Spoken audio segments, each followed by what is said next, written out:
दोस्तों, आज हम एक ऐसे नाम की बात करने जा रहे हैं जिसे इतिहास ने बहुत कम शब्द दिए, लेकिन जिसने इतिहास बनाने वाले व्यक्ति को सबसे ज्यादा सहारा दिया। आज रामाबाई अंबेडकर जयंती है। वही रामाबाई जिन्होंने बाबा साहेब अंबेडकर के संघर्षों को सिर्फ देखा नहीं, बल्कि हर दर्द में उनके साथ खड़ी रहीं। अक्सर हम बाबा साहेब की किताबों, उनके भाषणों और उनके संविधान की बात करते हैं, लेकिन बहुत कम लोग उस स्त्री को याद करते हैं जिसने घर के अंधेरे में बैठकर एक क्रांति को जिंदा रखा। और ऐसे ही मौके पर प्रधानमंत्री नरेंद्र मोदी ने एक ऐसा बड़ा ऐलान किया है जिसने देश की राजनीति से लेकर सामाजिक विमर्श तक हलचल मचा दी है। प्रधानमंत्री मोदी ने रामाबाई अंबेडकर जयंती के अवसर पर अपने संदेश में कहा कि भारत अब सिर्फ महान पुरुषों को नहीं, बल्कि उनके पीछे खड़ी महान महिलाओं को भी उतनी ही इज्जत देगा। उन्होंने कहा कि रामाबाई सिर्फ बाबा साहेब की पत्नी नहीं थीं, बल्कि वो सामाजिक क्रांति की पहली सैनिक थीं।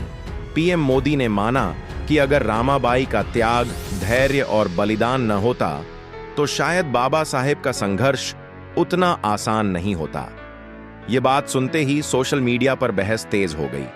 कुछ लोग इसे ऐतिहासिक स्वीकारोक्ति बता रहे हैं, तो कुछ इसे राजनीति। प्रधानमंत्री मोदी ने अपने ऐलान में कहा कि केंद्र सरकार जल्द ही माता रमई राष्ट्रीय सामाजिक चेतना योजना की शुरुआत करेगी, जिसके तहत देश भर में वंचित, गरीब और संघर्षशील महिलाओं की शिक्षा, स्वास्थ्य और आत्मनिर्भरता पर विशेष फोकस किया जाएगा। उन्होंने कहा कि इस योजना का नाम जानबूझकर रामाबाई अंबेडकर के नाम पर रखा गया है, ताकि देश की हर बेटी को यह एहसास हो कि समाज बदलने में सिर्फ मंच पर खड़े लोग नहीं, बल्कि घरों में चुपचाप संघर्ष करने वाली महिलाएं भी इतिहास रचती हैं। पीएम मोदी ने यह भी ऐलान किया कि दिल्ली और नागपुर में रामाबाई अंबेडकर के जीवन और संघर्ष पर आधारित राष्ट्रीय स्मृति केंद्र बनाए जाएंगे, जहां उनके निजी संघर्ष, उनकी चिट्ठियां, उनके जीवन के अनसुने पहलू और बाबा साहेब के साथ उनका रिश्ता नई पीढ़ी को बताया जाएगा। मोदी ने कहा कि रामाबाई को अब अनदेखी नायिका नहीं रहने दिया जाएगा। इस ऐलान के बाद दलित समाज, महिला संगठनों और सामाजिक कार्यकर्ताओं की प्रतिक्रिया सामने आने लगी। कई लोगों ने कहा कि पहली बार सत्ता के शीर्ष से रामाबाई के नाम को इतनी गंभीरता से लिया गया है।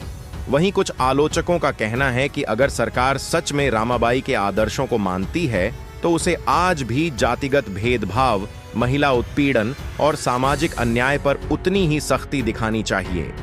प्रधानमंत्री मोदी ने अपने भाषण में बाबा साहेब का जिक्र करते हुए कहा कि बाबा साहेब का सपना सिर्फ संविधान लिखना नहीं था, बल्कि एक ऐसा समाज बनाना था जहां किसी महिला को अपने बच्चों को भूख से मरते न देखना पड़े। और रामाबाई ने यह दर्द खुद जिया था। उन्होंने कहा कि रामाबाई की जिंदगी हमें सिखाती है कि सामाजिक क्रांति सिर्फ भाषणों से नहीं, बल्कि त्याग से आती है। यह बयान इसलिए भी अहम माना जा रहा है क्योंकि अब तक राजनीतिक भाषणों में रामाबाई अंबेडकर का नाम बहुत सीमित रूप में लिया गया। अधिकतर चर्चा बाबा साहेब तक सिमट जाती थी, लेकिन आज पहली बार राष्ट्रीय स्तर पर यह स्वीकार किया गया कि रामाबाई का योगदान सिर्फ पारिवारिक नहीं, बल्कि ऐतिहासिक था।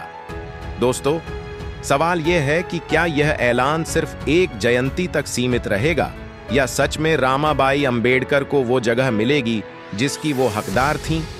क्या हमारे स्कूलों की किताबों में अब सिर्फ बाबा साहेब ही नहीं, बल्कि रामाबाई का संघर्ष भी पढ़ाया जाएगा?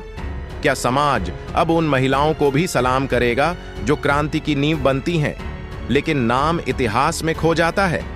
रामाबाई जयंती पर प्रधानमंत्री मोदी का यह ऐलान सिर्फ एक सरकारी घोषणा नहीं है, बल्कि यह एक आईना है जो हमें दिखाता है कि हमने अब तक किन चेहरों को नजरअंदाज किया।